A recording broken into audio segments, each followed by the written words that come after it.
창세기 37장. 야곱은 자기 아버지가 몸부쳐 살던 땅, 곧 가나안 땅에서 살았다. 야곱의 역사는 이러하다. 17살 된 소년 요셉이 아버지의 첩들인 비라와 실바가 낳은 형들과 함께 양을 치는데, 요셉은 형들의 허물을 아버지에게 일러 바치곤 하였다. 이스라엘은 늙음하게 요셉을 얻었으므로 다른 아들들보다 요셉을 더 사랑하여서 그에게 화려한 옷을 지어서 입혔다. 형들은 아버지가 그를 자기들보다 더 사랑하는 것을 보고서 요셉을 미워하며 그에게 말 한마디도 다정스럽게 하는 법이 없었다. 한 번은 요셉이 꿈을 꾸고서 그것을 형들에게 말한 일이 있는데, 그 일이 있은 뒤로부터 형들은 그를 더욱더 미워하였다. 요셉이 형들에게 말하였다. 내가 꿈꾼 이야기를 한번 들어보셔요. 우리가 밭에서 곡식단을 묶고 있었어요. 그런데 갑자기 내가 묶은 단이 우뚝 일어서고 형들의 단이 나의 단을 둘러서서 절을 하였어요. 형들이 그에게 말하였다. 네가 우리의 왕이라도 될성 싶으냐? 정말로 네가 우리를 다스릴 참이냐? 형들은 그의 꿈과 그가 한 말 때문에 그를 더욱더 미워하였다. 얼마 뒤에 그는 또 다른 꿈을 꾸고 그것을 형들에게 말하였다. 들어보셔요. 또 꿈을 꾸었어요. 이번에는 해와 달과 별 11개가 나에게 절을 하였어요. 그가 아버지와 형들에게 이렇게 말할 때 그의 아버지가 그를 꾸짖었다. 네가 꾼 그 꿈이 무엇이냐? 그래, 나하고 너의 어머니하고 너의 형들이야 함께 너에게로 가서 땅에 엎드려서 너에게 절을 할 것이란 말이냐? 그의 형들은 그를 시기하였지만 아버지는 그 말을 마음에 두었다. 그의 형들은 아버지의 양떼를 치려고 세겜 근처로 갔다. 이스라엘이 요셉에게 말하였다. 네가 알고 있듯이 너의 형들이 세겜 근처에서 양을 치지 않느냐? 내가 너를 너희 형들에게 좀 보내야겠다. 요셉이 대답하였다. 다녀오겠습니다. 이스라엘이 요셉에게 말하였다. 너의 형들이 잘 있는지 양들도 잘 있는지를 가서 살펴보고 나에게 와서 소식을 전해다오.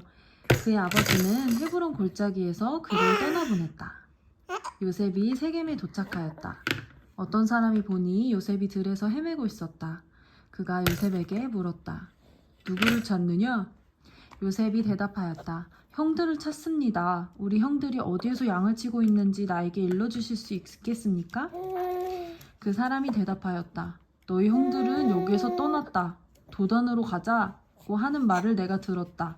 그래서 요셉은 형들을 뒤따라서 도단 근처에서 형들이 있는 곳을 알아냈다. 그런데 그의 형들은 멀리서 그를 알아보고서 그를 죽여버리려고 그가 그들에게 가까이 오기 전에 음모를 꾸몄다. 그들은 서로 마주보면서 말하였다. 야, 저기 꿈꾸는 녀석이 온다. 자, 저 녀석을 죽여서 아무 구덩이에나 던져놓고 사나운 들짐승이 잡아먹었다고 하자. 그리고 그 녀석의 꿈이 어떻게 되나 보자. 르우벤이 이 말을 듣고서 그들의 손에서 요셉을 건져내려고 그들에게 이렇게 말하였다. 목숨만은 해치지 말자. 피는 흘리지 말자. 여기 들판에 있는 구덩이에 그 아이를 던져넣기만 하고 그 아이에게 손을 대지는 말자.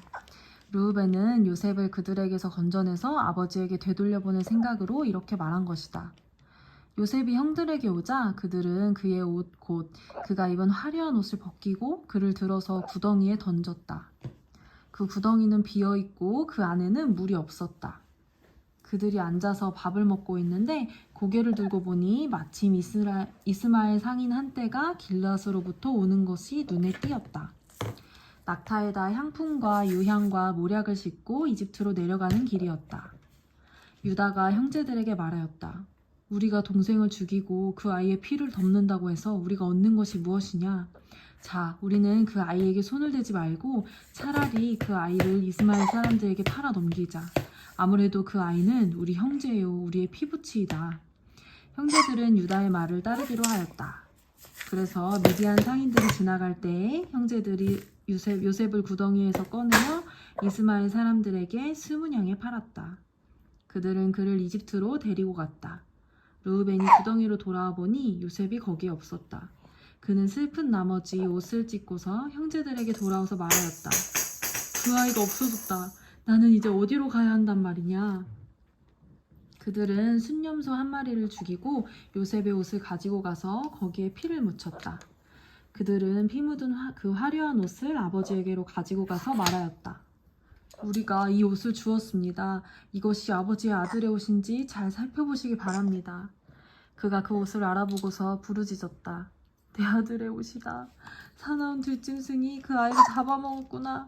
요셉은 찢겨서 죽은 것이 틀림없다. 야곱은 슬픈 나머지 옷을 찢고 베옷을 걸치고 아들을 생각하면서 여러 날을 울었다. 그의 아들, 딸들이 모두 나서서 그를 위로하였지만 그는 위로받기를 마다하면서 탄식하였다. 아니다. 내가 울면서 나의 아들이 있는 수올로 내려가겠다. 아버지는 잃은 자식을 생각하면서 울었다. 그리고 미디안 사람들은 이집트에서 요셉을 보디발이라고 하는 사람에게 팔았다. 그는 바로의 신하로서 경호대장으로 있는 사람이었다. 38장. 그 무렵에 유다는 형제들에게서 떨어져 나가 히라라고 하는 아둘람 사람이 사는 곳으로 가서 그와 함께 살았다. 유다는 거기에서 가나안 사람 수아라고 하는 사람의 딸을 만나서 결혼하고 아내와 동침하였다. 그가 임신하여 아들을 낳으니 유다가 그 아들의 이름을 에르라고 하였다. 그가 또 임신하여 아들을 낳았다. 이번에는 아이의 어머니가 그 아들 이름을 오난이라고 하였다. 그가 또다시 아들을 낳고 이름을 셀라라고 하였다. 그가 셀라를 낳은 곳은 거십이다. 유다가 자기 맏아들 에르를 결혼시켰는데 그 아내의 이름은 다말이다. 유다의 맏아들 에르가 주님께서 보시기에 악함으로 주님께서 그를 죽게 하셨다. 유다가 오난에게 말하였다. 너는 형수와 결혼해서 시동생으로서의 책임을 다해라. 너는 네 형의 이름을 이을 아들을 낳아야 한다. 그러나 오난은 아들을 낳아도 그가 자기의 아들이 안 된다는 것을 알고 있었으므로 형수와 동침할 때마다 형의 이름을 이을 아들을 낳지 않으려고 정액을 땅바닥에 쏟아버리곤 하였다. 그가 이렇게 한 것이 주님께서 보시기에 악하였다. 그래서 주님께서는 오난도 죽게 하셨다. 유다는 자기 며느리 다말에게 말하였다. 나의 아들 셀라가 다 클 때까지 너는 네 친정 아버지의 집으로 돌아가서 과부로 살고 있거라. 유다는 셀라를 다말에게 주었다가는 셀라도 제 형들처럼 죽을지도 모른다고 생각하였다. 그 뒤에 오랜 세월이 지나서 수아의 딸 유다의 아내가 죽었다. 고글하는 기간이 끝났을 때 유다는 친구 아둘람 사람 히라와 함께 자기 양들의 털을 깎으러 딥나로 올라갔다. 다말은 너의 시아버지가 양털을 깎으러 딥나로 올라간다 하는 말을 전해 듣고서 과부의 옷을 벗고 너울을 써서 얼굴을 가리고 딥나로 가는 길에 있는 에나임 어귀에 앉았다. 그것은 막내 아들 셀라가 이미 다 컸는데도 유다가 자기와 셀라를 짝지어주지 않았기 때문이다. 길을 가던 유다가 그를 보았지만 얼굴을 가리고 있었으므로 유다는 그가 창녀인 줄 알았다. 그래서 유다는 그가 자기 며느리인 줄도 모르고 길가에 서 있는 그에게로 가서 말하였다. 너에게 잠시 들렀다 가마. 자, 들어가자. 그때 그가 물었다. 저에게 들어오시는 값으로 저에게 무엇을 주시겠습니까? 유다가 말하였다. 나의 가축대에서 새끼 염소 한 마리를 보내마. 그가 물었다. 그것을 보내실 때까지 어떤 물건이든지 담보물을 주시겠습니까? 유다가 물었다. 내가 너에게 어떤 담보물을 주랴?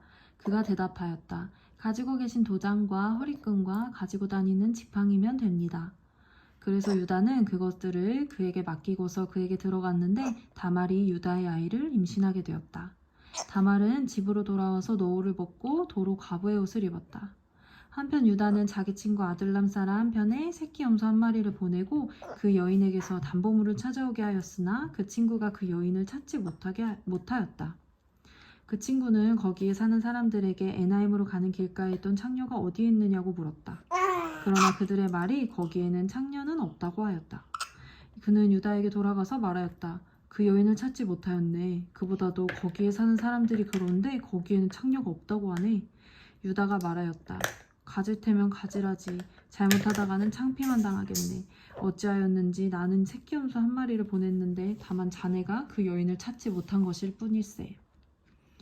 석 달쯤 지난 다음에 유다는 자기 며느리 다말이 창녀짓을 하여 임신까지 했다는 소문을 들었다. 유다가 명하였다. 그를 끌어내서 화형에 처하여라. 그는 끌려 나오면서 시아버지에게 전가를 보냈다.